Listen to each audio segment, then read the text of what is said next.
Merci parce que vous attendez Bibou chaque jour. N'appelez pour dans édition 1999 dans nouveau autographe là. Matye chapitre 9. Jezi moute dans kannòt là. Li tounen l'autre bord lanmè ankò. Dans lavil kote lide. C'est comme ça. Yo pote bali yon Nonm paralize kouche sou yon kabann. Jezi wè jan moun yo te gen konfyans nan li. Li di moun paralize ya. Pran kouraj, pitit mwen. Peche ou yo, padonnen. Le sa, kek dirèktè lalwa, di nan ke yo. Nonm sa ap pale mal sou Bondye. Men, Jezi te gen tan konnen sa ki tap pase nan tèt yo. Li di yo. Poukisa n'a fait mauvais lide konsa nan tèt nou. Kisa ki pi fasil pou m'di. Peche ou yo padonnen, osinon, leve, marche. Eh ben, m'a fait nou konnen mwen Moun Bondye voye nan la chair. Mwen gen pouvoi sou la terre pou m'padonnen peche. Li vire, li di Nonm paralize ya. Leve kampe, pran kabann nou, ale la kayo. Nonm nan leve kampe vre, l'ale la kay li. Le moun yo wè sa, yo tout te pe. Yo fè louange Bondye, d'après li te bay les hommes qualité pouvoi sa. Jezi ki te kote lte ya. Antan li ta pase konsa, li wè yon Nonm, yo te rele Matye, ki te chita nan biro kontribisyon wan. Jezi dil konsa, suiv mwen. Matye an ek leve, li suiv Jezi. Pita, Jezi tap manje nan kay la. Te gen an pil persepte kontribisyon ak moun ka fe sa ki mal ki te vin chita sou tabla avel ansam ak disipli yo. Farizyen yo wè sa, yo di disipli yo. Poukisa met nou an ap manje konsa ak persepte kontribisyon ansam ak moun ka fe sa ki mal yo. Jezi tande sa, li di yo. Si yon moun an sante, li pa bezwen dokte. Se moun malade ki bezwen dokte. Ale non, chache kompren sens parol sa yo ki nan liv la. Mwen vle pou nou gen kè sensib. Mwen pa bezwen bet na pou fri pou touye pou mwen yo.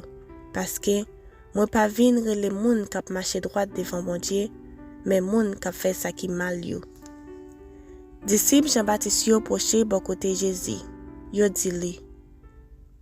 Nou menm ak farizyen yo, nou fe jen. Men, pou ki sa disip yo pa fe jen tou? Jezi repon yo. Eske zanmi yon Nonm kap marye kapab nan la pen tout otan Nonm nan kap marye ya la ak yo? Non, pa vre. Men, le ya va rive pou l pa nan mitan yo ankò, se le sa ya fe jen. Person pa piyese yon virad ak yon moso toal nef, paske piyes nef lan va pati ak moso nan rad la. Le sa, rad la chire pi mal. Konsa tou, yo pa mette divin ki fek fet nan vie veso fet anpo. Si ou fe sa, veso anpo yo gen pou pete, divin gen pou koule ate, epi ou pe di veso yo tou. Men, yo mette divin ki fek fet nan veso anpo ki fek fet tou. Konsa, ni divin, ni veso ki fet anpoa a bien konserve. Antan Jezi tap pale konsa ak moun yo, yon nan chef juif yo vin rive. Li mette a genou devan Jezi. Li di li. Pitit fi mwen fek mouri. Men, vin mette men ou sou li pou li kagen vi. Jezi leve. Li suiv Nonm lan. Disipli yo te ale avel tou. Le sa, yon femme ki te malade proche pa deye Jezi. Li te gen perdisyon depi 12 an. Li mwen reborad Jezi ya, paske li tap di nan kel. Si m kap mwen rad li selman, ma geri. Jezi vire tet li we femme lan. Li dil konsa. Pran kouraj, ma fi. Konfyans ou nan Bondye ap geri ou. Mem le ya, femme lan geri.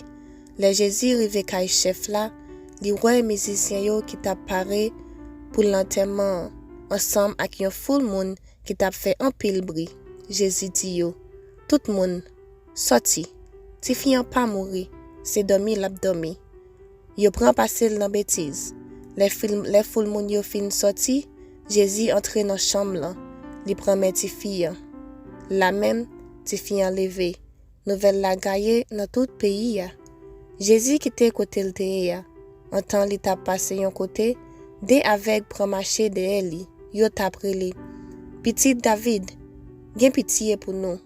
Le Jezi rive nan kayla, avek yo proche bo kote li. Jezi di yo, eske nou kwe mwen ka fe sa pou nou? Yo repon li, oui met. Le sa, li mayen je yo, li di, se pou sa fet pou nou, jan nou kwe la. Je yo louvri. Jezi pale bien seve ak yo. Li di yo, tande bien, pinga person konsa. Men, ale yo pran nan menon tout patou nan peyi ya. Antan avek yo tap rale, kek lot moun menen yon Nonm bay Jezi. Nonm sa te bebe, paske li te gen yon mouve l'esprit sou li. Chase Jezi chase mouve l'esprit ya, bebe a pran pale. Foun moun yo te sezi an pil, yo tap di, nou poko jam mwe bagay konsa nan peyi Israel. Men, farizien yo tap di, se chef mouve l'esprit yo ki bal pouvoi pou chase mouve l'esprit yo. Jezi tap mache nan tout lavil yo ak nan tout tibouk yo. Li tap montre moun yo an pil bagay nan sinagog yo.